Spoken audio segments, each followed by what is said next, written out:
Sejam muito bem-vindos ao Contra o Vento Podcast, onde nós conversamos com nômades, imigrantes, empreendedores, investidores internacionais para ajudar você a viver uma vida sem fronteiras. Meu nome é Francisco Litvai, falando mais uma vez de Bucaramanga. Acabo de voltar de uma viagem aí de quase uma semana, Medellín, Santa Marta. Destinos fantásticos aqui na Colômbia, recomendo muito ambos. E como co-host temos hoje o Diogo Duarte. Diogo, como que você tá? Também tá voltando de viagem, não essa semana, mas tá voltando faz Sim. pouco tempo. Pra onde que você foi e o que você foi fazer, cara?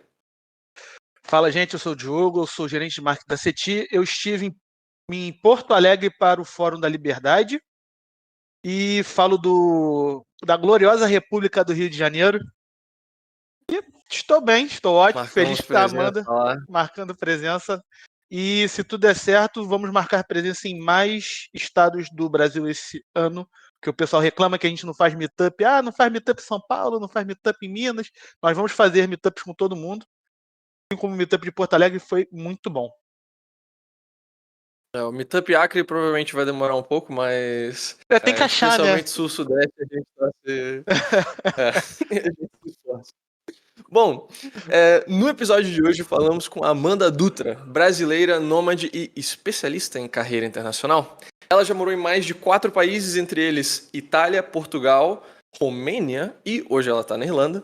E ela é especialista e mentora de carreira internacional na Turney, parceira nossa, que a gente já teve 2 episódios do podcast, onde eles já ajudaram mais de 800 brasileiros a embarcarem para oportunidades na Europa em mais de 20 países diferentes e nas mais variadas áreas. E hoje a gente vai falar especificamente, né, do tema da engenharia, como que é a carreira internacional para o engenheiro. Amanda, prazer ter você aqui com a gente hoje. Como que você tá? Tá falando de onde? Oi, Francisco, tudo bem contigo? Oi também, Diogo. Um prazer estar aqui com vocês hoje, compartilhando um pouquinho mais aí desse oceano azul de oportunidades que a gente costuma chamar aqui dentro da Turney e dentro da perspectiva hoje de carreira internacional. Então, tô bem, tá tudo certo aqui comigo, tô muito animada aí pro nosso bate-papo, para esse conteúdo incrível que a gente vai produzir hoje. E estou falando desse momento aqui da Irlanda, da capital da Irlanda, de Dublin. Conexão aí pelo mundo, hein? Massa demais. Amanda, pra gente começar, assim, pra dar um background pra quem a gente já leu a sua introdução, mas eu queria entender um pouco mais de qual área profissional você originalmente era e como que você foi acabar trabalhando na Europa. Muito bom. Bom, Francisco, falando um pouquinho, né, quando a gente entra nesse mundo de morar fora do Brasil e internacionalizar a nossa carreira, muitas vezes essa mudança, ela vem por duas fontes ali. Uma, geralmente, é questão de sonho, então, por muitas vezes, influência mesmo, ou a gente começa a desenvolver esse sonho por ter um contato ou com pessoas que estão fora, ou realmente às vezes muito novo com essa parte de filmes e por aí vai, ou muitas vezes também uma dor, segundo pontapé, né, que nos traz em querer pensar em morar fora, justamente a dor no sentido de busca por algo que muitas vezes no Brasil a gente não consegue conquistar. Então eu diria que no meu caso foi um pouco de cada. O que eu comecei a sentir desde muito nova, na verdade ali quando eu estava na minha fase de adolescência, eu já percebi que eu precisava. O primeiro start, né, que eu tive foi em relação a estudar o idioma. Então eu comecei a estudar inglês naquela época, muito diferente às vezes do que a gente vê com alguns pais que incentivam os adolescentes a estudar inglês. Eu mesma quis fazer esse processo, porque o que eu pensava naquele momento?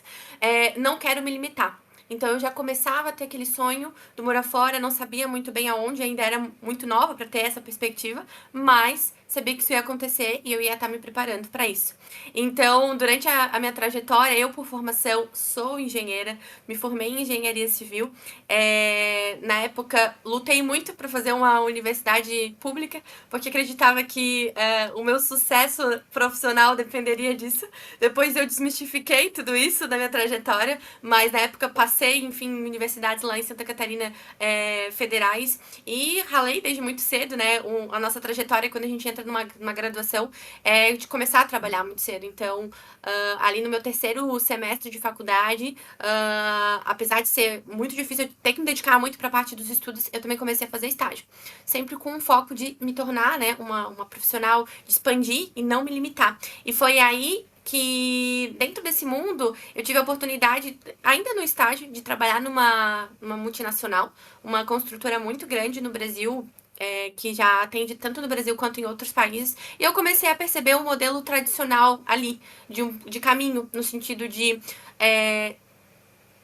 seguir carreira ali dentro daquela empresa, o tempo que levaria, todo aquele crescimento, até chegar efetivamente num cargo e num salário, como engenheiro mesmo, efetivamente, né, dentro do Brasil. E aí eu percebi que essa trajetória, que muitas vezes está acontecendo com muitos engenheiros no Brasil, de a gente se formar e apesar de ter estudado muito, se qualificado muito, se ver no mercado de trabalho muito competitivo.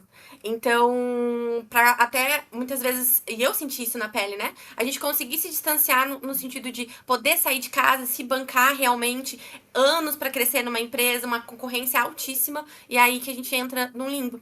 E eu, durante essa trajetória, comecei a entender um pouquinho mais, e a gente teve, na época lá em 2015, 2016, um boom muito grande referente às oportunidades de fazer intercâmbio fora.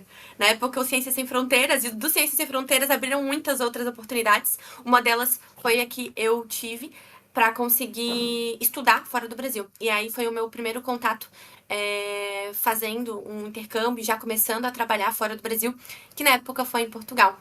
Então, em 2018, eu consegui uma oportunidade para eu ainda estava na minha graduação no Brasil, mas já estava expandindo, né, passando por todo esse processo de entender o que estava, tanto esse meu sonho quanto atrelado a algumas dores que eu comecei a perceber a nível de mercado no Brasil, um boom muito grande que a gente também teve ali de engenharia como sendo uma área muito aquecida no Brasil. A gente teve anos em que isso realmente aconteceu e isso varia muito, né, por decisões, enfim, muitas questões políticas e econômicas. Então, eu tive essa oportunidade, apliquei, consegui um intercâmbio e fui parar aí para minha primeira oportunidade, ainda durante a faculdade, para estudar e trabalhar em Portugal. E foi a partir daquele momento que eu digo assim que realmente mudou a minha vida, tudo que eu já estava imaginando viver, realmente abriu os meus olhos, e depois que a gente vê, não tem mais como desver.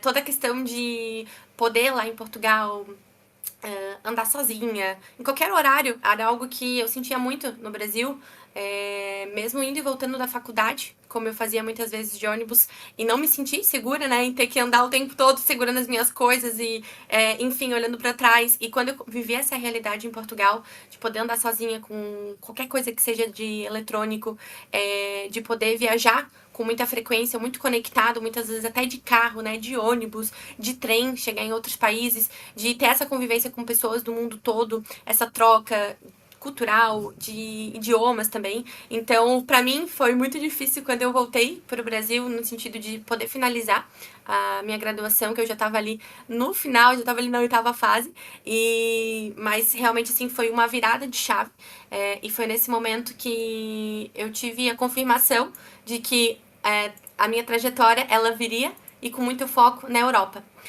E aí, dentro disso, eu comecei a perceber o quanto isso mudou a minha vida, toda essa perspectiva, né, toda essa percepção que eu tive, toda essa coragem que eu tive, tudo que eu tive que estudar para desenvolver. E aí começou a fazer sentido não só aplicar para minha vida e para minha carreira, mas também ajudar outras pessoas, ajudar outros brasileiros a conquistarem o mesmo. Então foi aí que eu fiz essa mudança de carreira e hoje me tornei aí especialista e mentora em carreira internacional. Francisco, um resumo aí de toda a minha história. Muito bom, muito bom. E a ordem, então, dos fatores foi aquela mesma da introdução? Foi... Pera, primeiro Portugal, então, depois Itália, depois Romênia? Como que foi a trajetória? O que levou de um país para o outro?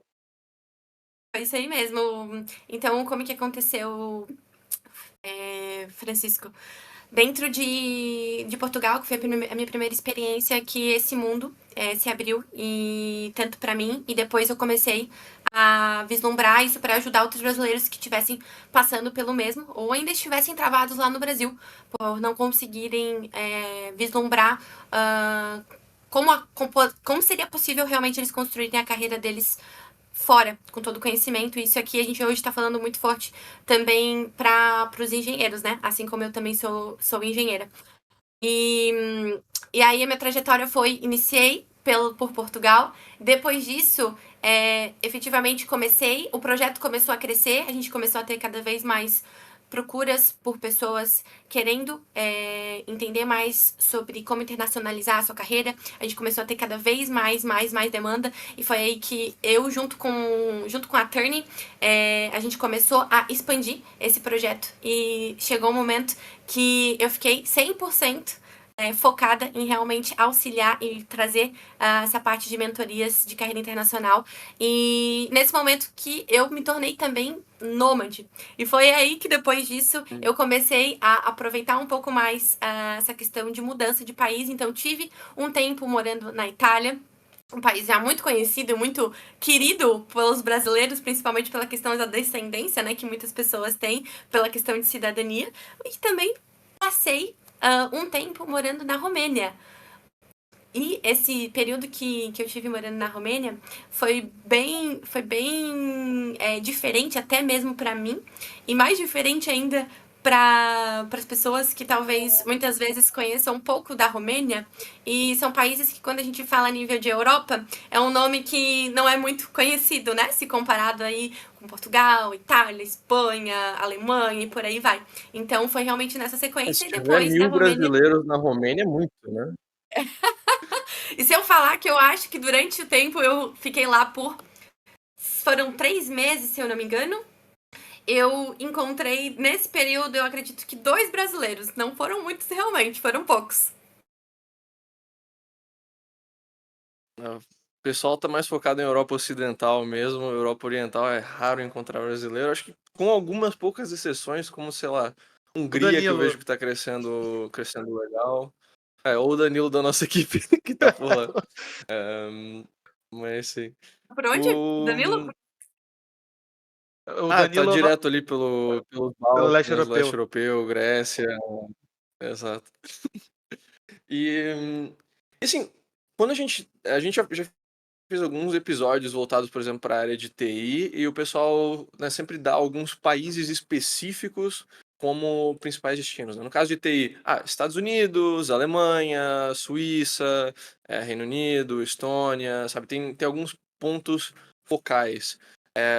Pro lado da engenharia, assim, vocês veem que a Europa é a melhor opção, uma das melhores opções, e dentro da Europa temos, assim, alguns mercados mais focados para engenharia, ou de forma geral o continente é interessante? Boa pergunta, Francisco.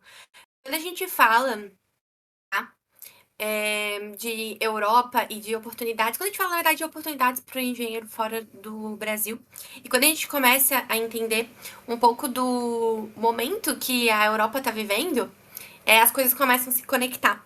Então, a Europa, ela já está vivendo uma inversão na pirâmide de faixa etária. E no que isso o que isso significa?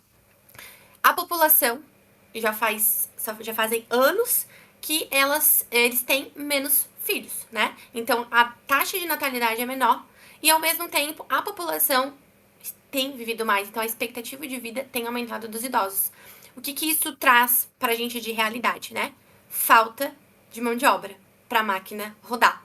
Ao mesmo tempo que tem uma economia muito aquecida, as coisas crescendo, falta mão de obra aqui, né, local da Europa, para fazer com que isso tudo aconteça.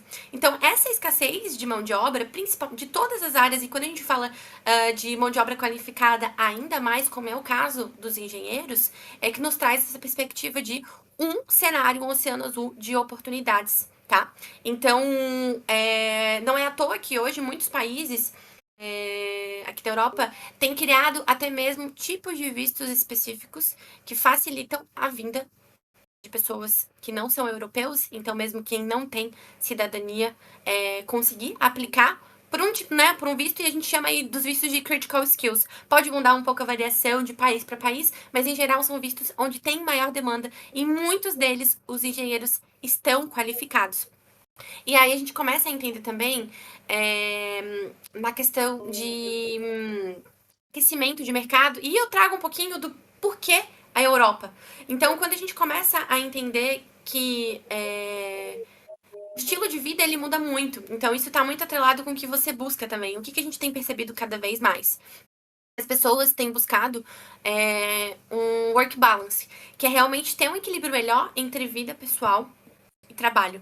Realmente conseguirem aproveitar e não só estarem ali vivendo, né, para trabalhar e produzir e tudo mais. E muitas pessoas hoje em dia chegando numa estafa muito grande, tendo episódios de burnout e por aí vai. Então, quando a gente vem para um cenário da Europa, eles realmente prezam e vivem isso, né? Esse equilíbrio entre vida e trabalho. Então, até algo que acontece muito aqui no sentido de, por exemplo, sexta-feira é um dia que, se você vier com uma proposta para marcar uma reunião, sexta-feira numa empresa aqui na Europa, eles vão olhar para ti e assim perguntar: podemos deixar para segunda-feira?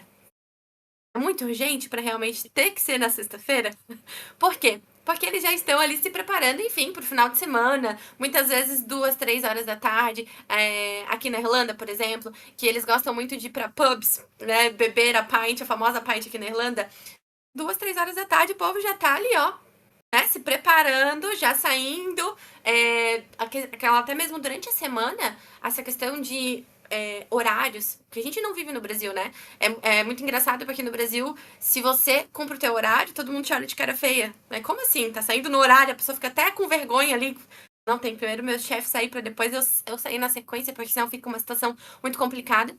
A gente já vê que aqui na Europa eles realmente cumprem, né, o horário, e se fez a mais, vai entrar como categoria de hora extra, tá? Então é o que a gente fala ali, o famoso chegou, deu o horário ali, né, 5, 6 horas, dependendo muito do que tem um acordo ali com a empresa, larga a caneta. O que fez, o que não fez, vai continuar pro dia seguinte. Então, todas essas questões, elas impactam muito na qualidade de vida, né? E isso traz tanto para si, quanto também para quem tem família. Hoje, para quem ou já tem família, ou tá querendo, né, vir para formar família, ter mais qualidade de vida em geral, tanto na questão de lazer, quanto na questão de qualidade de estudo também. Quanto a questão de segurança, que eu trouxe um pouquinho mais, que era uma das coisas que eu também buscava muito, a questão de poder viajar mais, essa conexão, por exemplo, agora em dezembro de 2023, eu tive fazendo uma viagem que em 5 dias eu passei por 3 países. Passei ali pela Holanda, pela Bélgica e parei lá na Polônia. E foi, assim, sensacional. Então, acaba sendo também um estilo de vida que muitas vezes a Europa pode proporcionar, diferente de outros continentes, diferente de outras regiões. Então, para resumir, assim, como é que tá o mercado, né, para os engenheiros, em uma palavra só, é muito aquecido. Aquecido. Muito, realmente, tá?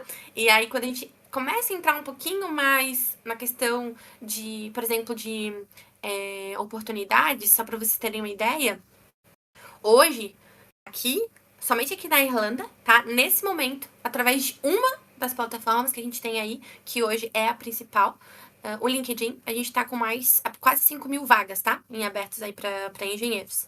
E a nível de Europa, a gente tem mais de 120 mil vagas em aberto nesse momento.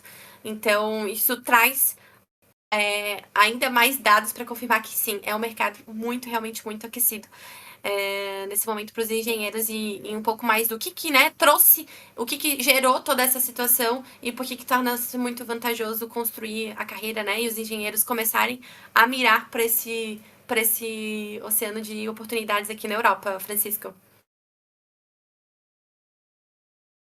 Massa. E então a gente está falando de critical skills visa. Quando a gente fala disso, para engenheiros, a gente está pensando graduação apenas, ou a gente está falando de um nível mais elevado de, precisa ter um mestrado, uma pós, um doutorado? O que entra como uma habilidade crítica? Quando a gente fala de habilidade crítica, se você hoje, né, aí para se formar, ou já tem a tua formação, um bacharelado em engenharia, já se enquadra com habilidade crítica, tá? Pensando aí no foco, né, no ramo da engenharia. Algumas, inclusive, como a gente entra aí no mundo de engenharias que envolvem esse mundo de software e TI, muitas vezes até a graduação, a finalização da graduação, ela não traz um grande impacto. Muitas vezes só pelas tuas experiências, os projetos que tu se envolveu, enfim, ou por não ter feito a graduação ou não ter finalizado, ainda assim, nesses casos também pode se enquadrar. E o que a gente consegue ver? Que, claro, né?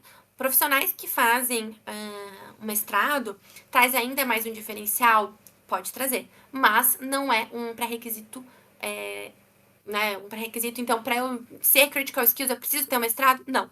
Com bacharelado, você já se enquadra para essa modalidade. E quanto mais investiu, claramente, tanto na capacitação de experiências em si, como, por exemplo, o mestrado, isso também vai trazendo diferenciais e agregando também para o currículo. Perfeito. Então, a princípio, com bacharelado, a mudança já é possível para muitos dos países europeus. Isso mesmo. Com bacharelado, você já tá pronto para viver esse momento e aproveitar realmente todo esse cenário positivo que a gente está vivendo no mundo hoje, né? Como é que as coisas vão ficar em termos de vistos, ou oportunidades, ou abertura de mercado para trazer profissionais de fora, como é no caso, né, quando as empresas trazem profissionais do Brasil, daqui a algum tempo, daqui a alguns anos, a gente não sabe. Então, isso é uma realidade atual desse momento, e aí surgem grandes oportunidades realmente para brasileiros de outras áreas e muito também para os engenheiros de conseguirem se, né, consolidar realmente a carreira e expandir os horizontes aí a nível de possibilidades. A nível geral, eu entendo que tá um oceano de oportunidades, mas se você fosse destacar, tipo, não, engenharia civil está sendo muito demandada, engenharia mecatrônica está sendo muito demandada. Quais setores das engenharias estão sendo mais demandados no momento? Boa pergunta, Diogo. Quando a gente fala um pouquinho da questão de áreas com demanda dentro da engenharia, o legal da gente perceber e quando você se forma em engenharia é que, a nível de mercado, você é um profissional muito versátil, tá? Então, mesmo para continuar dentro da sua área, ou até mesmo para fazer aí mudanças de carreira, sendo ela transições de carreiras muito bem diferentes, ou até mesmo ali aproveitando muito próximo às habilidades que tu já desenvolveu, conhecimentos que acabam, de certa forma, se envolvendo ali dentro do mundo da engenharia. Quando a gente começa a entender um pouquinho mais das áreas, o que eu posso te trazer aqui é que para os engenheiros de software, engenheiro civil, engenheiro mecânico, elétrico, para os engenheiros também da área de produção, químico, ambiental, eu diria que esses são os que estão com ainda maior demanda, mas isso não exclui outras áreas ali da engenharia também, tá? Então, por exemplo, hoje uma indústria vem crescendo muito é a indústria de energia renovável e eficiência energética, tá? Então, tá tendo toda uma movimentação aqui na Europa a nível dessas áreas e o que isso reflete? Muitas áreas da engenharia, né? Isso aí é uma indústria que, para fazer tudo isso rodar, eles conseguirem concluir os projetos que eles têm, que se correlacionam muito forte com a área de sustentabilidade, toda essa questão de produção de energia e toda essa busca por energia renovável que eles têm vivido já nesse momento, eles têm buscado por muitos engenheiros. E aí a gente começa a ver a possibilidade para muitas áreas. Os próprios engenheiros civis, tanto trabalho com projeto como trabalho em campo, para os próprios engenheiros mecânicos também, para toda a parte de equipamento, para a parte elétrica também. Então, assim, vai abrindo um leque muito grande. Então, hoje eu vejo que basicamente para todas as áreas de engenharia teria demanda. Em algumas áreas um pouco mais aquecido, como são essas que eu te falei. E por muitas vezes você, por ser um profissional, um engenheiro ser um profissional muito versátil, ele pode aproveitar isso como estratégia. Talvez para uma primeira oportunidade, para uma entrada, ou depende muito da urgência também. Se a urgência não está muito alta, prefere focar na área, por mais que tenha um pouco menos de demanda nesse momento, mas isso pode mudar daqui a alguns meses. Também pode ser uma estratégia adotada, né? Então, acredito que essas seriam as principais, assim, Diogo, nesse momento. Entendi. Então, Uma grande realmente. questão também, assim, de... Perdão. Então, realmente é aquela situação que, tipo, ok, se você busca, você vai encontrar. Não tem, tipo, a galinha dos ovos de ouro vai ser civil. Então, realmente, gente, pelo amor de Deus, contratem a Turney, vamos que vamos. É bem isso. A Europa, a gente muitas vezes e tem essa percepção, né, de que, nossa, né, preciso sair do Brasil muitas vezes, ou por um sonho, por uma dor que você tá vivendo na tua vida pessoal ou profissional. E a gente começa a entender que o processo, ao contrário, ele acontece. No sentido de que a Europa está precisando de você, engenheiro que está aqui assistindo, e muitas vezes outras áreas profissionais também, que tem uma alta demanda, e a gente começar a entender. Dentro da urgência que você tem para fazer essa mudança, ou até mesmo o quanto você está aberto, a gente começa a avaliar o que está tendo mais forte de dinâmica de mercado, e daí dentro de dessas áreas, a gente começa a entrar nas sub-áreas e começa a definir aí um planejamento estratégico que faça mais sentido para cada perfil e construção de carreira, tanto para o primeiro passo quanto aí para médio e longo prazo. Mas a Europa precisa de você e essa ponte a gente tem muito prazer de estar fazendo, né, de estar auxiliando hoje os nossos alunos e mentorados que têm justamente esse objetivo de, sabendo que existe esse cenário de oportunidades, a gente conseguir traçar um planejamento estratégico que faça sentido para pessoa e também entendendo um pouco mais forte ali quais os países, qual a área segue ou não ali exatamente no que você já estava fazendo. Muitas vezes, por exemplo, um engenheiro, né, um exemplo, um engenheiro civil que trabalha com obra, tá lá diretamente na obra fazendo gerenciamento de obras. Tem demanda exatamente para fazer gerenciamento de obras? Como que tá essa demanda? Se sim, que países? Ou será que é mais estratégico? Se já teve uma experiência, talvez não o que está fazendo agora. Pode ser que esse engenheiro, nesse momento, está trabalhando com obras, mas trabalhou, já teve uma experiência com a parte de projeto de infraestrutura, por exemplo, ou um projeto que envolve a parte de transportes, rodovias. E pode ser que essa área esteja com mais demanda para aplicação. Então a gente precisa ser exatamente o que você tem feito nesse momento, o que tem maior experiência no Brasil. Muitas vezes, por estratégia, a gente pode aproveitar uma experiência anterior sua, ou até mesmo que você fez no estágio. Porque uma dúvida que surge muito né, eu sou recém-formado, e o meu estágio, né, eu fiz isso, mas foi lá na época que eu estava fazendo o meu estágio aí. Consigo trazer isso para o meu currículo, agregar valor, aplicar para essa área que tem demanda, eu também tenho interesse como profissional, é mais estratégico, consigo aplicar para essa área?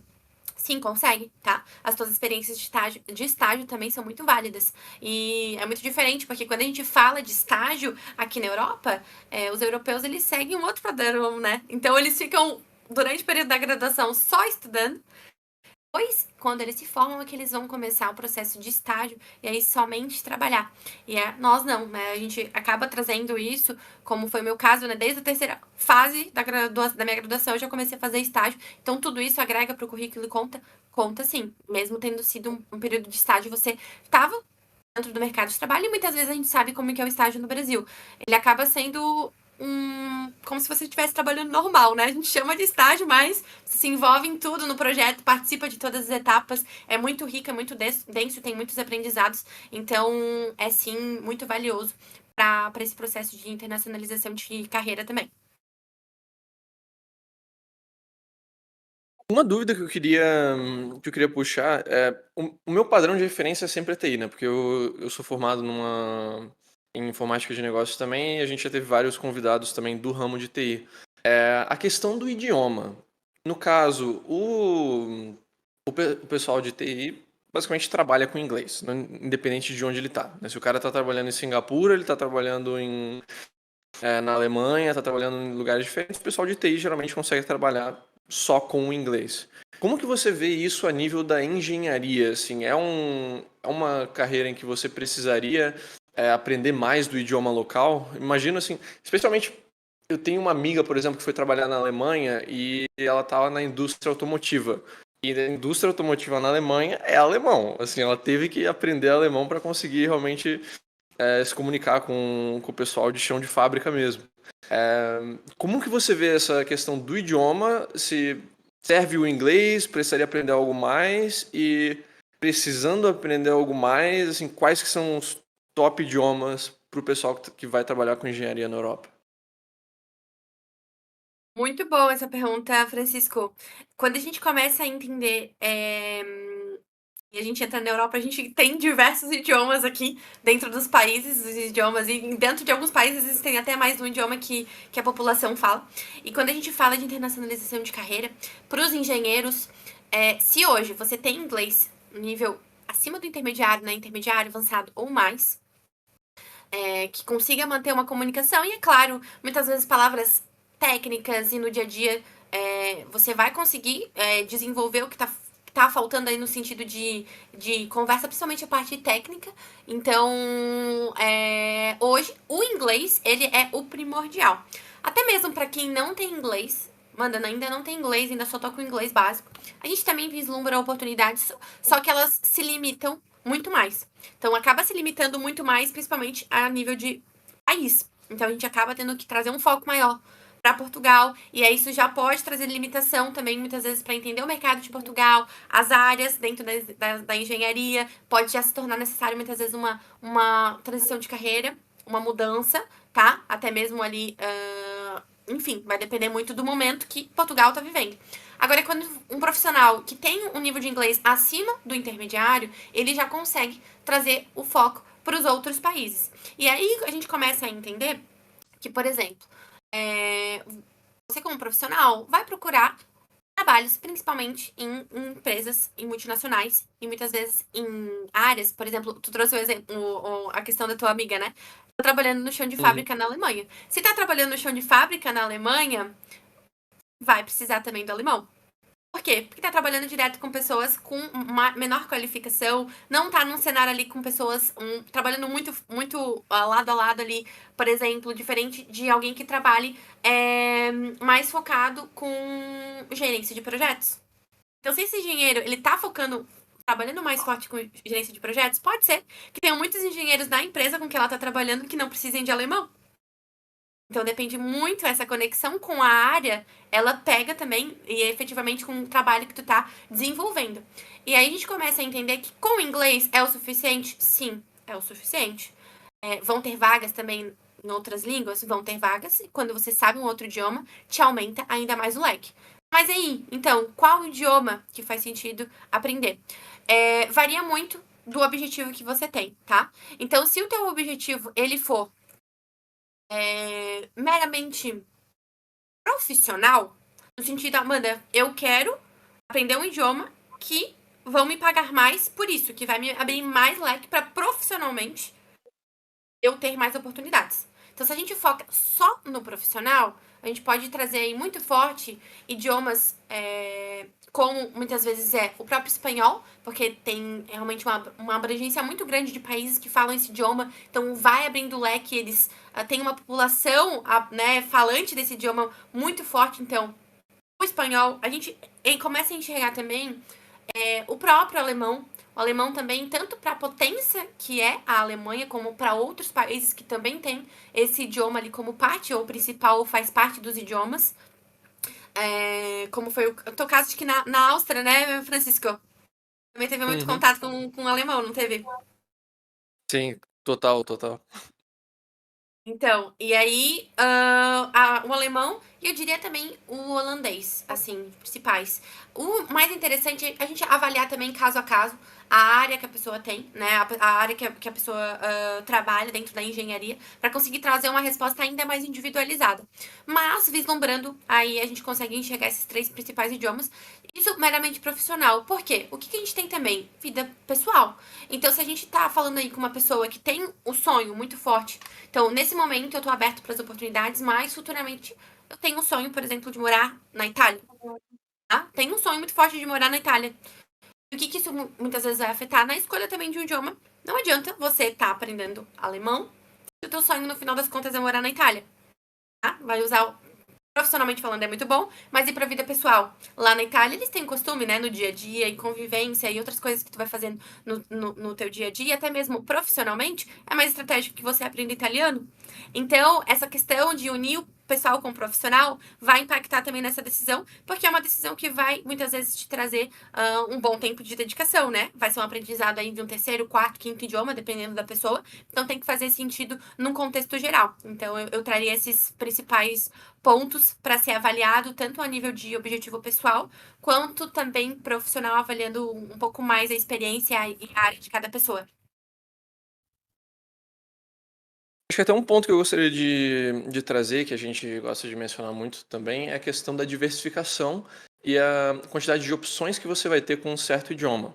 Digamos, Hungria, se você aprende húngaro, você só vai conseguir usar o húngaro na Hungria, não existe nenhum outro país que fala húngaro.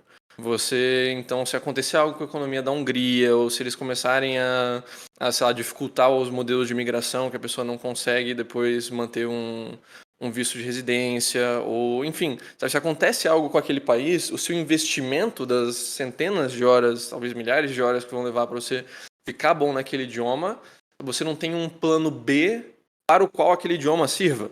Já, por exemplo, alemão, você tem Alemanha, Áustria, Suíça e, bom, menor grau, Liechtenstein. Já tem uma certa variedade.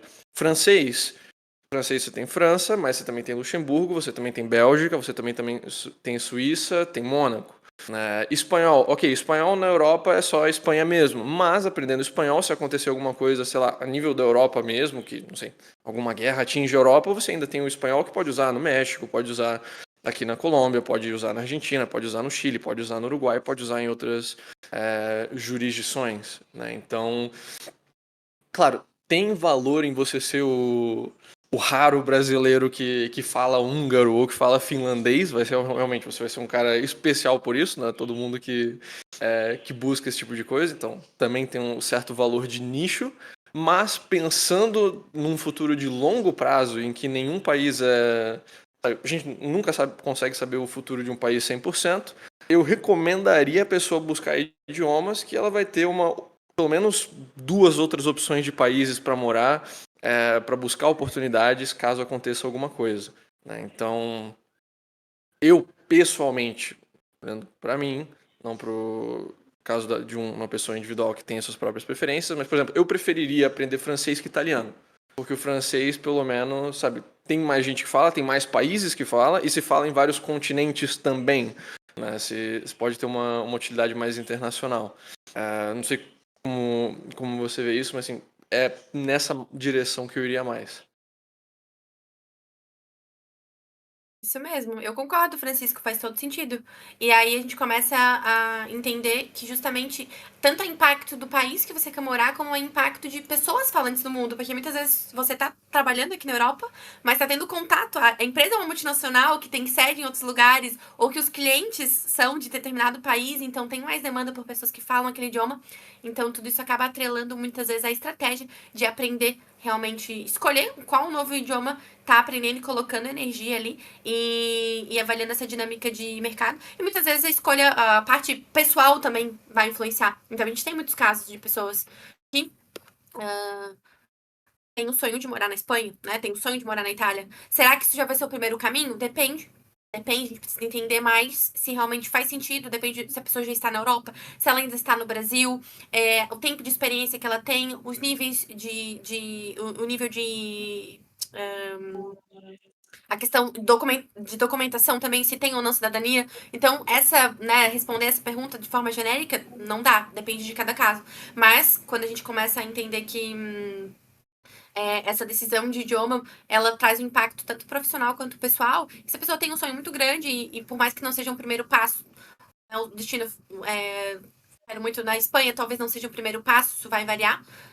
Ela tem vontade de aprender espanhol justamente por isso, porque o futuro, e ela quer abrir essas portas lá para a Espanha, para o mercado. Então, faz sentido também. E por muitas vezes, por outras questões, para outra pessoa, faça mais sentido o alemão. Então, isso varia muito, mas eu concordo com os pontos que tu trouxe, porque essa é uma visão geral, tanto de vida pessoal, quanto também a nível de mercado, de seres um profissional. É vantajoso, claro, qualquer idioma que você tenha mais, você vai ter um diferencial. Alguns idiomas você vai ter mais diferenciais e vai poder fazer mais escolhas, então por isso se torna ainda melhor. Exato.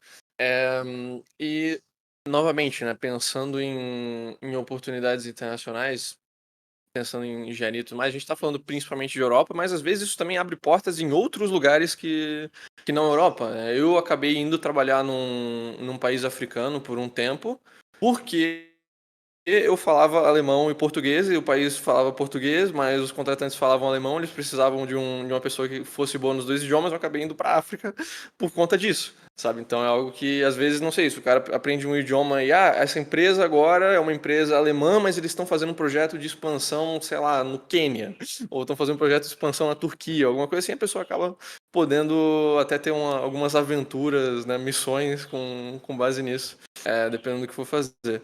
Uma coisa que eu queria também perguntar é a questão de patrocínio de vistos, né? A gente já sabe, tem países na Europa que permitem você patrocinar o seu próprio visto para buscar emprego, né? Como a Alemanha, Portugal, enfim. Então, opções tem, mesmo que ninguém queira te patrocinar. Mas como que você vê essa questão do patrocínio de visto para engenheiros? É algo comum na área? É algo que é mais... Não, primeiro você vem morar aqui, aí depois a gente contrata. Como que o mercado vê essa questão de mobilidade internacional para engenheiros? Essa pergunta, a gente começa a entender um pouco mais da dinâmica dos processos seletivos, que impacta no que eu vou te responder. Então, o que acontece? Um recrutador, quando ele está buscando um profissional, naturalmente, qual seria o cenário ideal? Que ele encontrasse esse profissional no país onde ele está buscando. Então, um recrutador na Alemanha, uma vaga em aberto, prioridade para ele seria o cenário ideal ele encontrar um profissional qualificado ali, na Alemanha mesmo. O que começa a acontecer? Não encontra. Fica ali o processo seletivo, vaga em aberto, profissionais que estão ali diretamente no país, poucas aplicações, eles começam a expandir aí para receber. E aí dentro disso começam a receber candidaturas tanto a nível de Europa, de europeus que estão em outros países, e também a nível de mundo, né? Brasileiros, indianos, mexicanos e por aí vai. E quando a gente começa a entender que daí essa movimentação de expansão para os próprios europeus, eles não têm uma exigência aí da parte burocrática, é muito simplificada. Mas quando a gente entra para as outras nacionalidades, a gente já precisa se preocupar com essa parte burocrática, né? Como que eu vou fazer? Então, quem tem cidadania europeia, facilita na parte burocrática? Facilita, porque te abre ainda mais um leque. Muitas vezes você não passa nesse filtro da gente entender que cada país acaba tendo também as suas regras. E muitas vezes o planejamento estratégico com que a gente trabalha aí com os nossos alunos mentorados, essa informação também é muito valiosa e ela influencia nas decisões ali do caminho, do foco que a gente realmente vai dar nesse momento de internacionalização de carreira. E então a gente começa a entender que essa parte de ok, não tenho cidadania, também tenho possibilidades. E aí a gente começa a entender também que a parte de vistos, como que ela funciona por trás, né, por trás disso. Foi por conta dessa demanda que os governos, né, os países precisaram também começar a pensar e a se preocupar, tanto as empresas quanto os governos.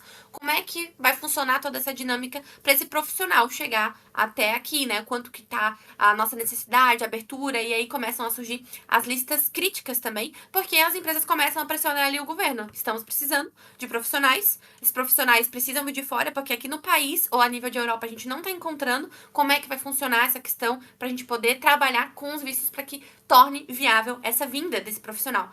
Hoje, a gente atende 80%, tá? Cerca de 80% dos nossos clientes, Francisco, eles estão ainda no Brasil. Não estão na Europa. Outros já estão na Europa. Muitas vezes vieram primeiro para estudar, né? Vieram fazer um caminho diferente antes, estudo ou de idioma, ou até mesmo de qualificação profissional a nível de graduação ou mestrado. Mas 80% está no Brasil. E mesmo estando no Brasil, eles conseguem uma oportunidade aqui de vir morar na Europa, sejam oportunidades variadas, mas principalmente focando na questão de trabalho, construção de carreira para quem já tem todas as competências no sentido de nível de idioma, de demanda também de mercado, entendendo tudo isso para montar um planejamento que faça sentido e que tenha um caminho viável para isso. Então, conseguir um patrocínio de uma empresa, que a gente chama aí, né? Como conseguir um patrocínio de uma empresa, nada mais é do que a empresa saber que você vai precisar aplicar para um visto. Então, ter essa possibilidade no país e também a empresa saber que você vai precisar passar por um processo de aplicação de visto. A verdade é que existem 2 caminhos. A empresa, ela pode te auxiliar nessa aplicação. Então, existem empresas que, por exemplo, já auxiliam. Às vezes elas têm essa expertise ou elas contratam uma outra empresa que faz essa parte e auxiliam o funcionário toda na questão documental. E tem outras empresas que, na verdade, vão te dar o contrato de trabalho, que é o mais desafiador. O mais desafiador é conseguir a proposta do contrato de trabalho, né? Toda a questão do processo seletivo em si. A partir do momento que tu tem um contrato, você, profissional, pode muitas vezes estar verificando essa parte burocrática ali de visto, né? Mas ter esse conhecimento anterior é essencial. Então, no momento da tua aprovação e até mesmo durante o processo seletivo, ali de entrevistas, muitas vezes os recrutadores já vão conversar contigo sobre isso. Então, já precisa ter essa base, até mesmo para entender se vale a pena ou não estar aplicando para aquele país em específico, pensando no próximo passo, que seria a questão de vistos. Então, a gente tem aí muitas possibilidades e, claro, são todas as empresas que estão dispostas? Não são todas as empresas. Então, é importante, e dentro disso, muitas vezes, entender quais são os perfis de empresas, né, o tamanho das empresas, ou até mesmo como elas publicam essas vagas, nos dá indicações de possibilidades para a questão de aplicação de visto. Então, se você é engenheiro, não tem cidadania europeia, sim. Existem muitas empresas que estão dispostas também a passar todo esse processo de aplicação de visto, ou até mesmo você, eles estão dispostas a te fornecer o contrato, te contratarem e aguardar. Então, esse seria o principal, porque tem um processo ali, né, de aplicação, enfim, e a gente tem visto esse cenário e a maioria dos nossos alunos mentorados, eles não têm cidadania. A gente teve o caso, por exemplo, foi o caso da Camila. A Camila, ela conseguiu uma oportunidade, ainda do Brasil, para uma empresa na Alemanha, e ela não tem cidadania europeia. A gente já teve outros casos de pessoas que utilizaram, por exemplo, como o Francisco trouxe, né, o visto a procura de trabalho. Hoje a gente tem aí Portugal e Alemanha com essa possibilidade. E no que isso ajuda, Amanda? Isso ajuda porque te traz para o primeiro estágio, no sentido de te trazer já para o país onde você está aplicando para as vagas. Então já quebra essa barreira geográfica e os recrutadores já entendem que você já passou por um processo de adaptação ali inicial, de mudança, e que realmente é isso que você busca. Porque os recrutadores querem fazer uma boa contratação. Então você precisa entender o que eles estão buscando. Eles ficam com receio, né? Nós, brasileiros, e essa é uma pergunta que até hoje eu recebo muito dos europeus. Mas por quê? Que vocês muitas vezes saem do Brasil, né? Estão morando aqui na Europa. É difícil para eles entenderem quais são as nossas motivações e tudo que a gente busca a termos de qualidade de vida que aqui na Europa a gente consegue conquistar, o que é muito difícil no Brasil. Isso influencia nas nossas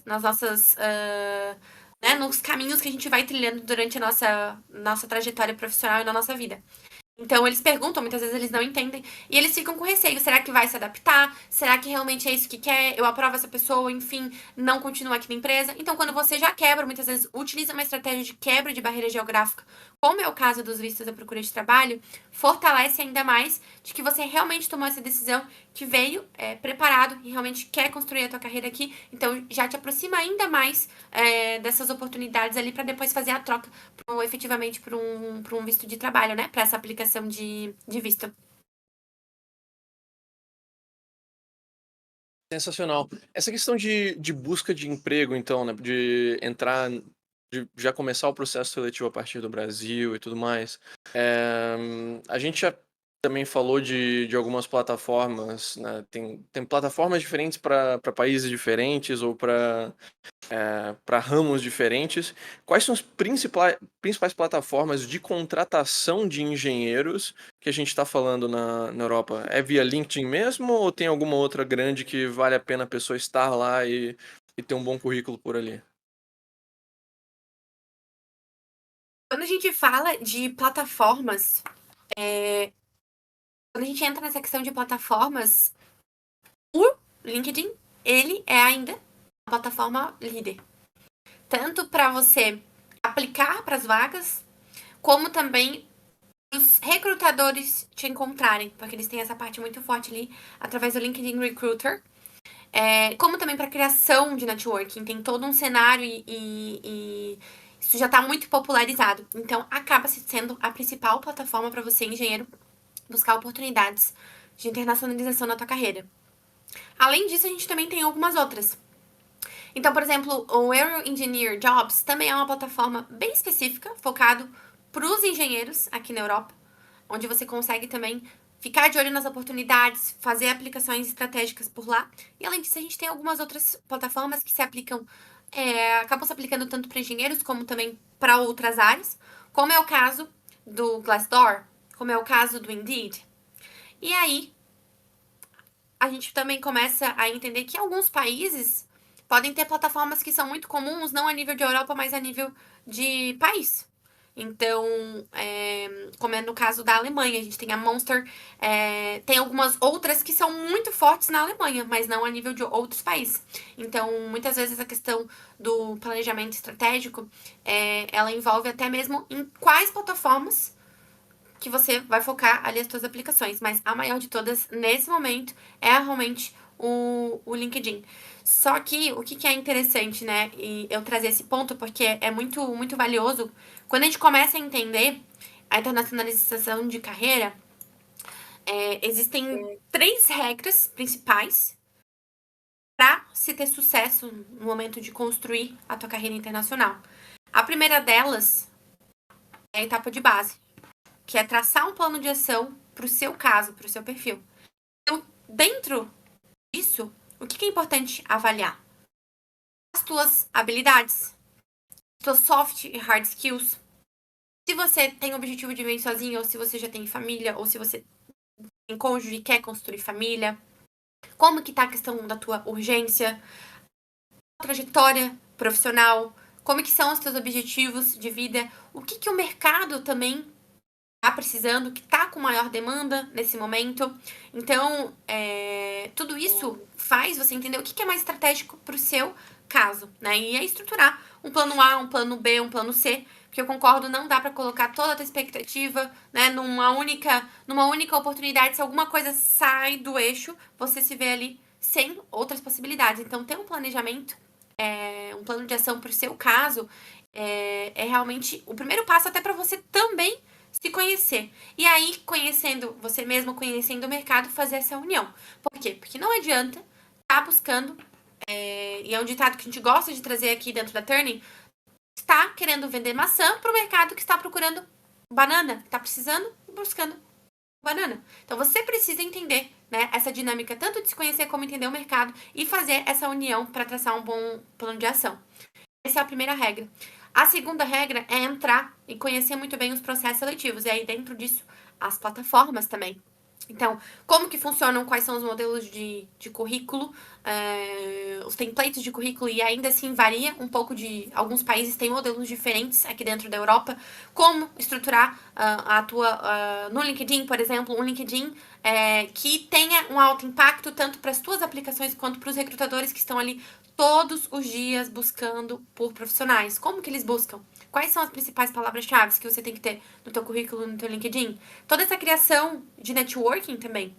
Então, nós criamos, né, a gente segue desenvolvendo o nosso networking com recrutadores aqui fora, os nossos próprios alunos, pessoas que estão dentro das empresas e podem fazer esse processo de indicação, mas é muito valioso que você saiba também como desenvolver o teu próprio networking, então, tanto para a primeira oportunidade, quanto para as próximas oportunidades, para o teu crescimento de carreira, que é o objetivo, que os brasileiros venham aqui para fora e a gente desmistifica essa ideia de que sou engenheiro no Brasil, então quero morar fora, ou vou ter, enfim, que abandonar minha carreira, abandonar minha área, ou trabalhar em qualquer outra coisa, ou até mesmo em áreas de serviços, né? Ou, enfim, que algumas pessoas chamam de subempregos. Não, você pode sim trabalhar na tua área, mas precisa seguir essas 3 regras e entender tudo isso, entender como é que funcionam as etapas ali das entrevistas, o que vão te perguntar em cada uma das etapas, como responder. Então, até mesmo a forma como responder, você precisa ter um conhecimento do teu perfil de forma muito aprofundada para conseguir entender os teus diferenciais, o que o mercado está buscando. Então, tá tudo conectado. E a terceira regra é ter um mindset vencedor, né? Então, saber como trazer as tuas experiências, tanto entender quão valiosas elas são, como trazer isso também para um momento ali de conversa junto com o recrutador, né? Aumentar o teu nível profissional e saber se vender, saber os teus diferenciais, saber se vender, ter esse mindset faz toda a diferença. Então, eu diria que essa parte de conhecimento, muitas vezes das plataformas, ela entra como muito importante, principalmente no mundo do processo seletivo. Mas essas três regras, né? A primeira, traçar um plano de ação para o teu caso. A segunda, conhecer bem o processo seletivo desde o início até a ponta final, de onde procurar as vagas, de preparação de currículo, de perfil, até o momento ali das entrevistas e negociação e na criação de networking, como também o mindset vencedor para passar por todas essas etapas da maneira correta e saber aí como agregar os seus diferenciais e realmente tornar isso um sim, uma oportunidade e um embarque aí para a tua carreira internacional. Então, acredito que respondi de maneira bem completa, mas para entender, né, os profissionais aqui entenderem tudo que envolvem as três principais regras para você hoje ter sucesso na construção da tua carreira internacional. Amanda, voltando àquela questão, você tinha citado que o europeu tem a dificuldade de entender por que o brasileiro saiu do país dele para ir buscar trabalho lá. Isso me fez pensar, qual é a visão que os recrutadores, as corporações europeias têm desse brasileiro que está saindo daqui para ir trabalhar lá? Qual a fama que a gente tem por lá? Já tem uma boa reputação? Como é que a gente é visto?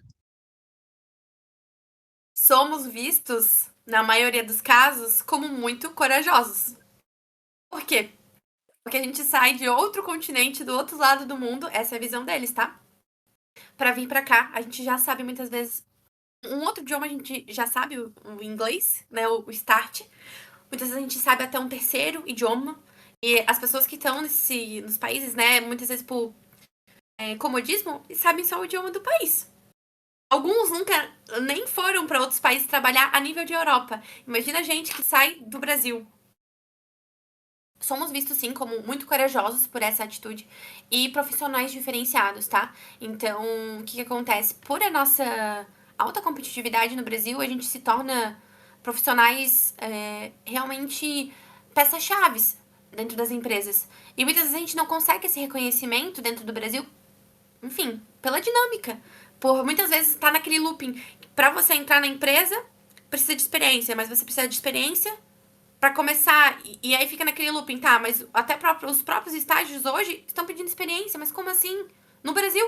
Como? Se eu quero iniciar o estágio justamente para ter experiência, para iniciar a minha carreira, e muitas vezes uma mudança de carreira no Brasil, um engenheiro, por exemplo, que está trabalhando com a parte de design de produto, um engenheiro mecânico trabalhando com a parte de design de produto. Muitas vezes no Brasil, ele nem consegue sair dessa área, porque foi a área que ele começou a trabalhar e o mercado só vê ele dessa forma, ele não consegue fazer uma mudança. Talvez se ele quer começar a trabalhar um pouco diferente dentro do que ele tem ali, e ele tem de bagagem, né, como engenheiro enfim, mecânico e outras áreas da engenharia também. Por isso que hoje a maioria vê a gente com esse olhar de coragem, que eles têm receio realmente se a gente vai se adaptar ao país e como que seria essa mudança mais no sentido de estar mais longe da família. Só que eles nos veem com uma atitude de muita coragem pra gente tomar essa decisão. Muitas vezes eles valorizam e eles ficam assim, nossa, mas você fala já 2 idiomas, 3 idiomas, e eu aqui só enfim, né, fala o idioma só aqui do país. Então, isso também é um diferencial. E fora que a forma como a gente trabalha muito bem. Então, o brasileiro fazendo o básico bem feito aqui, ele cresce. A gente teve o caso aí, a Isabela, por exemplo, uma mentorada nossa, ela iniciou uma vaga de júnior dentro de uma empresa. Ela é engenheira civil e ela começou como júnior dentro de uma empresa na parte de orçamentos. Em 1 ano e 2 meses, surgiu uma oportunidade e ela se desenvolveu tanto nesse período que ela subiu para uma vaga sênior. Quando que isso ia acontecer no Brasil? E o que isso mostra? O nosso diferencial. Então, as empresas já estão sabendo disso e a gente já ouviu de alguns recrutadores, inclusive, que dão preferência para brasileiros, para algumas áreas e para quem já para eles que já conhecem, que já trabalharam com brasileiros, muitas vezes eles até dão preferência porque sabem o quanto a gente realmente trabalha e faz muito bem as nossas funções profissionais. Então a gente tem sim agregado muito e isso é muito bom, porque isso vai deixando rastro para os próximos, né? Tanto para o nosso próprio crescimento de carreira, quanto também para as próximas pessoas, os próximos brasileiros, né, que vão vir querendo construir a sua carreira aqui fora. Não, sensacional. Uma outra coisa assim do ramo de engenharia que eu queria entender um pouco é qual que é a possibilidade da pessoa trabalhar como profissional autônomo em vez de ser empregado, né, o regime, digamos, de contractor. É algo que a gente encontra pro pessoal da engenharia ou é... Não, aqui a pessoa vai ter que ser, digamos, o CLT mesmo, assim. Como que é esse panorama na Europa? Porque o pessoal de TI, por exemplo, geralmente tem muita flexibilidade, né, para trabalhar como contractor comparado com outras profissões. Mas o mesmo se aplica para engenharia ou não? Legal. Quando a gente fala um pouco dessa parte de contractor, a gente entra um pouco nesse formato como se fossem freelancer, né? Por projeto, até para contextualizar. O que a gente vê? Hoje, por dinâmica de mercado, a gente vê muitas oportunidades num regime mais tradicional. No sentido de ser... aqui fora, né, não tem carteira assinada, é tudo... É por contrato, mas um contrato que você tem ali, né? Mensal, junto com a empresa, tudo muito certo, né? Com um salário fixo. Se fizer hora extra, entra como hora extra, mas tudo muito acordado ali e com um período maior. Geralmente a gente enxerga mais essas oportunidades. Porém, né, principalmente depois da pandemia, nos últimos 2 anos, a gente começou a perceber também uma crescente de possibilidade no formato também de freelancer. Aí a gente precisa entender o perfil da pessoa. O quanto ela está disposta a ter nesses formatos de freelancer, pensando no nível de estabilidade mesmo, né? Financeira. Então depende muito dos objetivos, mas tem crescido essas oportunidades a nível aqui de Europa. Isso acaba trazendo muitas vezes até um pouco mais de flexibilidade. Porém, não significa que por você ter um contrato numa empresa aqui na Europa, que você não tem flexibilidade na questão de liberdade geográfica, tá? Varia muito. Claro que se você, né, um engenheiro civil que vai trabalhar em obra, vai ter que ir presencialmente. Agora, um engenheiro civil, por exemplo, que vai trabalhar com a parte de orçamentos, depende do que é acordado com a empresa.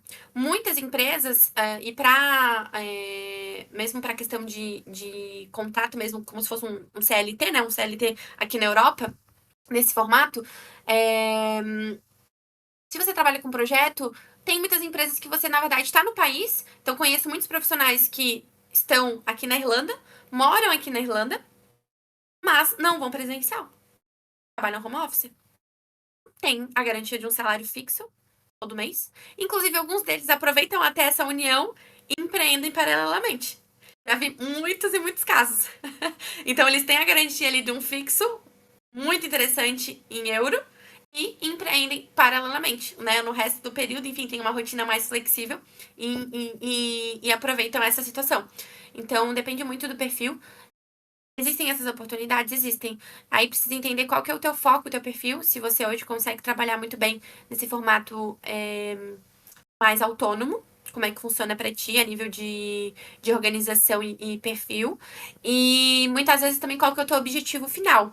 Se você quer também morar fora, ou se quer começar do Brasil ainda, que daí isso atrela também a questão burocrática do morar fora, se muitas vezes precisa atrelar com um estudo ou um visto de nômade, isso tudo, né, acaba trabalhando em conjunto e aí influenciando as decisões. Mas tem a possibilidade? Também tem. Então, o remoto também é uma possibilidade com o pessoal da engenharia, porém, é aquele remoto de, pô, vem uma vez na semana para o escritório ou como que as empresas europeias costumam fazer? Assim, tem aquele remoto de full remoto mesmo, não precisa vir para o escritório e aí a pessoa pode, sei lá, ir para a Romênia por uns meses se ela quiser. Assim, qual que é a porcentagem, assim, diria que a gente pode ver de empregos assim? É maioria, minoria? Hoje, quando a gente pensa em 100% remoto, a gente tem dois cenários, né? Hoje, eu diria que 100% remoto, no sentido de estar total liberdade por qualquer período do ano, tá crescendo. Então, seriam menos. Assim, 10% das oportunidades te trariam 100% de liberdade. Só que, ao mesmo tempo, isso também não te atrela a uma possibilidade de visto direto pela empresa, já que você tem total liberdade. Então, a tua moradia fora, ela vai se atrelar muitas vezes ou por uma outra modalidade, se você tem cidadania, ou mesmo atrelando estudo, mais a oportunidade remota, ou até mesmo um próprio visto de nômade. Então, a gente consegue fazer, né, essa união. E tem o remoto no sentido de que você pode trabalhar remotamente, mas precisa estar no país. Então, por exemplo, você trabalha, está morando, enfim, na Hungria, trabalha de casa, não precisa ir para o escritório, basicamente não é 100% home office, nunca vai para o escritório, só que você precisa estar na Hungria, o teu computador, a tua presença precisa estar lá nesse país. Então tem empresas que também trabalham nessa modalidade e algumas delas é bem interessante porque eles abrem. Já vimos casos de empresas que, por exemplo, 30 dias no ano, ou às vezes 3 meses no ano, algumas até 6 meses do ano, te dão a liberdade. Olha, 6 meses do ano você precisa estar aqui na Hungria. Os outros 6 meses você pode estar em qualquer lugar do mundo. Então também tem vários caminhos. É muito legal porque é bem dinâmico e cada vez tem crescido mais. Isso acaba sendo, como os profissionais também estão buscando por isso, as empresas também estão entendendo os benefícios hoje, né, do trabalho remoto, de ser uma possibilidade. E aí, se esse for o teu foco, a gente precisa ir dentro da tua área entender, ok, então o que dá para fazer remotamente, né? Algumas funções como, por exemplo, se você está no show de fábrica, não tem como fazer isso remoto. Mas se você vai estar gerenciando projetos ou trabalhando com projetos especificamente, já tem possibilidade, trabalhando na parte de orçamento, às vezes comercial. Então vai expandindo o teu leque, muitas vezes até a decisão do teu foco vai influenciar no teu... Chega por influência do teu objetivo final. Então é bem legal que hoje a gente tem visto esse cenário cada vez mais crescer por aqui, Francisco. E acho que agora, assim, o grande medo, né, de todo brasileiro que vai querer trabalhar no exterior. A revalidação de diploma. Precisa revalidar o diploma, preciso refazer os meus estudos do zero, preciso... O que precisa para a pessoa poder atuar como engenheiro na Europa? Geralmente precisa revalidar e, se sim, quão complexo é esse processo? E agora? Tem oportunidade, a Europa precisa de mim, mas aí como é que eu faço se eu me formei no Brasil? Como é que funciona? O meu diploma vai valer, não vai valer? E aí? Como é que funciona toda essa dinâmica? É realmente um ponto muito, muito chave. Quando a gente entra no mundo, né, nesse mundo de carreira internacional e principalmente para engenheiros, tem uma boa notícia para te dar. Você não vai precisar obrigatoriamente revalidar o teu diploma. Então, já desmistificando um pouco isso, não é obrigatório. Você não precisa aí se preocupar em voltar a estudar e todo o processo, documentação nesse momento. Não tem a necessidade. Por quê?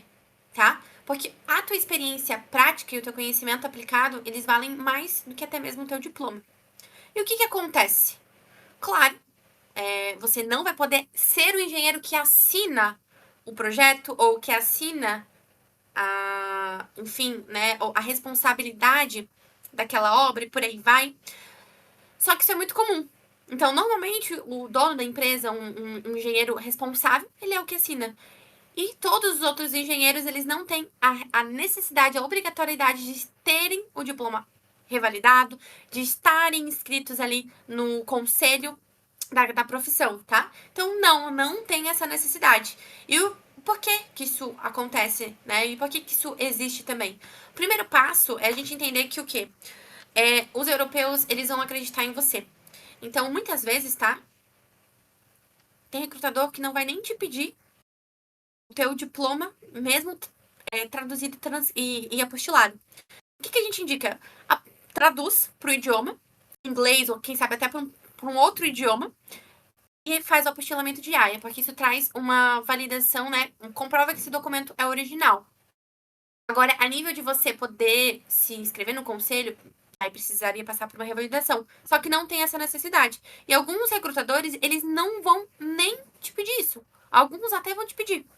Esse mesmo, sem precisar revalidar, só traduzido e apostilado. Só que a maioria nem pede, porque eles acreditam em você, tá? Então, diferente muitas vezes da cultura do Brasil, que a gente tem essa questão de, né, de tentar dar um jeitinho e tudo mais, aqui fora isso não acontece. Então, eles acreditam em você. E o segundo ponto é que durante o processo seletivo, muitas vezes, vai ter um teste prático. Então, nesse teste prático, eles vão entender o teu conhecimento dentro da área e conhecimento aplicado. Isso é muito valioso e muito importante. Então, felizmente, essa não é uma preocupação nesse momento. Se futuramente você quiser fazer o processo para expandir ainda mais, enfim, suas possibilidades de poder ser o engenheiro-chefe que assina, mas sendo bem sincera, não vejo necessidade, não é preciso. Até hoje a gente não teve casos de mentorados e alunos nossos que precisaram se preocupar com isso. Estão trabalhando na área, dentro do mundo, dentro do ramo, estão aplicando todos os conhecimentos da engenharia, só não estão efetivamente assinando e estão recebendo muito bem por isso. Inclusive, a gente teve o caso um caso bem recente, não tem 15 dias, de um mentorado nosso. Ele é engenheiro mecânico e ele conseguiu uma oportunidade, no caso dele, no UK. Tudo isso não precisou comprovar nada. A empresa não pediu nada da parte de diploma. Estava no currículo dele, que ele tem graduação, que tem um diploma. Durante o processo seletivo, ele evidenciou esse conhecimento nas entrevistas. Teve um teste prático que ele comprovou ainda mais. E agora ele tá embarcando aí pro UK para ele fizeram uma proposta de cerca de 45 mil libras anual, tá? Então isso é muito legal até para vocês terem uma percepção aí de como que funciona também a questão financeira para essas oportunidades, sem precisar passar por esse processo de revalidação de diploma. Então, esquece isso, porque não tem necessidade, você já tá pronto, engenheira aí para viver esse processo de internacionalização da tua carreira e focar nisso. Então, resumindo, não é algo tão complicado quanto assim, comparado com um médico ou com um advogado que precisaria realmente, né, fazer cursos para poder atuar naquele lugar, ou talvez ter que refazer a residência, esse tipo de coisa. No caso da engenharia, você muitas vezes consegue sem precisar, só basicamente certifica o documento, traduz a apostila e boa. É isso aí, Francisco. Acaba sendo bem desburocratizado, digamos assim. Não tem essa preocupação. Quando a gente entra no mundo da saúde, como é o caso de médicos, fisioterapeutas, dentistas, enfermeiros, aí a preocupação já muda, porque você precisa já se preocupar com esse processo de revalidação de diploma para atuar especificamente na área. Tem alunos nossos que não têm um apego ao diploma e acabam até preferindo fazer uma transição de carreira por não quererem passar por todo esse processo. Muitas vezes não tem esse apego mesmo à profissão em si e fazem essa transição de carreira até estratégica para outras áreas, justamente porque tem o objetivo de morar fora. Então, isso varia muito de cada caso, mas para os engenheiros não é uma preocupação, é o processo de revalidação de diploma. Uhum. Uma coisa que você mencionou, o salário que a pessoa está recebendo indo pro Reino Unido, né? Que tipo de múltiplos a gente pode esperar de renda comparado à renda no Brasil, né? Geralmente o pessoal faz muito isso no Insta de colocar anúncio, tipo, você é dev brasileiro, você poderia estar ganhando 5 vezes mais como sênior nos Estados Unidos, ou, sei lá, 2 vezes mais como júnior, enfim. Você tem, assim, mais ou menos uma visão geral do que a pessoa pode esperar de diferença de compensação entre Europa e Brasil? Sim. Hoje, essa perspectiva ela vai variar muito do nível de experiência e muitas vezes o pedágio que você precisa pagar também.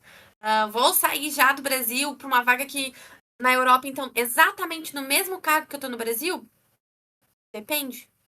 Depende muito do quanto tempo que você tem de experiência dessa área, o quanto o mercado está precisando aqui fora também. Então, muitas vezes existe um pedágio a se pagar nessa trajetória.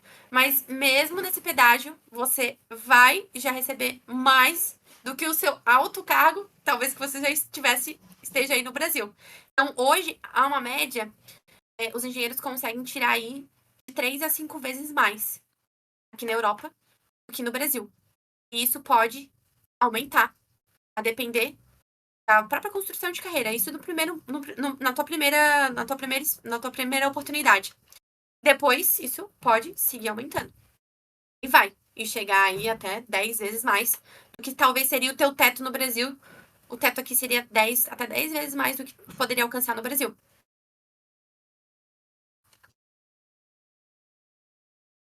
Aí 10 vezes mais é sacanagem, né? A gente fala de segurança, de qualidade de vida, de poder viajar, mas também tem que levar esse lado monetário na balança, que 10 vezes é bem atrativo. E mesmo pensando assim em países da Europa, que você vai ter um imposto mais alto, né? No Brasil a gente está falando de 27,5% de imposto de renda, na Europa a gente tem vários países que chegam até 40, 50. Se você está ganhando 10 vezes mais, ainda sobra bastante mais, né? Ainda uma diferença significativa na qualidade de vida que a pessoa pode ter e o extrato social, digamos, que a pessoa vai ficar com um salário desse. Não, irado. Acho que do meu lado eram essas principais perguntas. Diogo, tinha alguma outra coisa que gostaria de abordar? Cara, eu ia fazer justamente a pergunta do visto e da questão salarial. Eu acredito que a gente cobriu bastante coisa já no programa.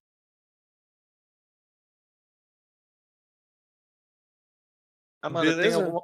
É, Perdão. isso, Amanda, se tiver alguma última colocação, alguma mensagem para os nossos engenheiros ouvintes aqui, à vontade. Muito bom. Fico muito feliz em poder contribuir e trazer essas informações tão ricas e tão valiosas que a gente realmente aprendeu e viveu no campo de batalha. Então, hoje, eu como mentora de carreira internacional, junto com a Turning, até convido vocês a nos acompanharem hoje nas redes sociais. A gente vai deixar aqui na descrição também um pouco mais no site sobre os nossos processos de mentoria que a gente trabalha focando na internacionalização de carreira dos nossos alunos e mentorados. Nosso Instagram da Turney, onde a gente publica e fala muito tanto sobre oportunidades na Europa, como também esse mundo do remoto que vem crescendo. A gente comentou um pouco mais sobre isso hoje. E é muito inteligente aproveitar esse momento de mercado, esse aquecimento de mercado, em poder expandir os teus horizontes a nível de um complemento tudo, né? Tanto pessoal quanto profissional. A gente vê que a Europa ela tem muito para trazer e para ofertar para nós brasileiros, e realmente saber de tudo isso nos amplia muito a visão.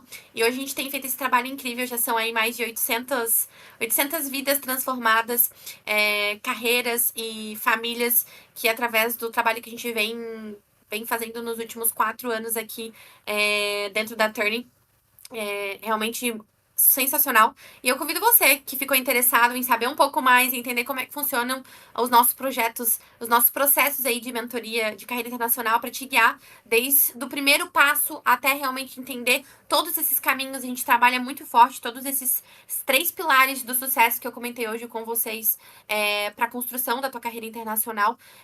Vai ser um prazer poder te guiar e te ajudar. E pode ter certeza, a Europa precisa muito, muito de você, engenheiro. E a gente vai te ajudar e ser a ponte aí entre você e essas oportunidades. E a gente fica muito feliz, fico muito feliz de poder contribuir. Então, quem quiser acompanhar um pouco mais do nosso Instagram, a gente pode deixar aqui na descrição também o Instagram da Turney, o site com mais detalhes. E vai ser um prazer poder te guiar e te orientar hoje dentro do que a gente tem de perspectiva de carreira internacional. Realmente a gente tem um trabalho muito diferenciado, não tem ninguém no mercado que faça um trabalho com que a gente desenvolveu com toda a nossa metodologia.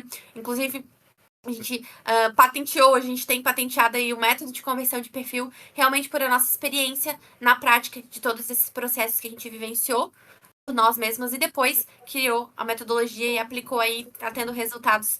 Então vai ser um prazer poder te ajudar nessa construção da tua carreira e trazer aí os profissionais que o mercado realmente estão precisando aqui para a Europa.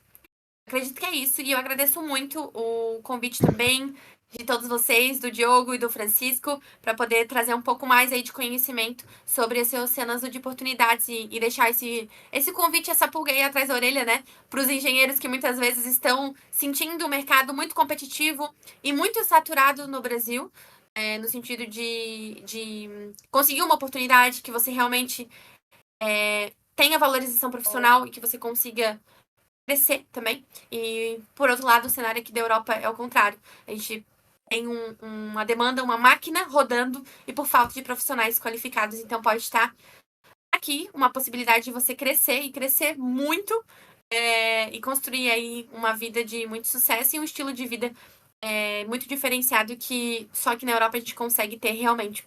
Então, agradeço muito o convite de vocês para poder contribuir aqui. Fico à disposição para os próximos. A gente agradece a fantástica participação.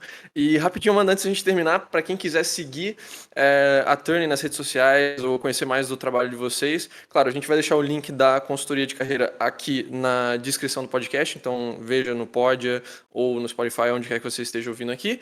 Mas também para quem quiser seguir nas redes sociais, qual é o arroba para eles irem atrás? Boa. O nosso arroba hoje é turney.co de company. Então é turney.co. Vai estar também aqui o link para o Insta da Turney na descrição, então confiram o serviço da consultoria de carreira, entrem em contato e também sigam para obter mais conteúdo voltado para a carreira internacional e especialmente voltado para a Europa. Amanda, novamente, muito obrigado por ter aceito o nosso convite, foi um baita episódio e a gente se fala na próxima. Valeu, um abraço, tchau, tchau. Obrigadão, um abraço, até mais. Tchau, tchau. Até mais, Amanda. Tchau, tchau.